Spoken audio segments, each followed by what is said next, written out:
మన ఆర్మీ ఎక్కడుంది?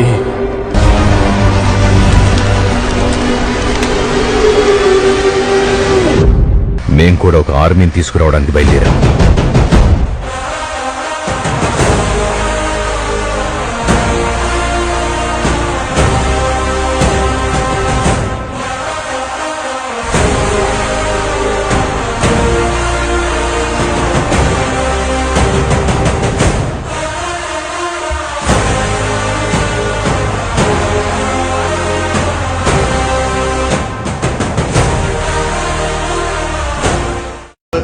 बंधुश्च सखा त्वमेव त्वमेव विद्या तरुणं त्वमेव सर्वं मम देवदेव कायेन वाचा मनसेन्द्रियैर्वा बुद्ध्यात्मना वा प्रकृतिस्वभावात् करोमि यद्यत् सकलं परस्मै नारायणायति समर्पयामि अच्युतं केशवं रामनारायणं कृष्णदामोदरं वासुदेवं हरि श्रीधरं माधवं गोपिकावल्लभं जानकीनायकं राम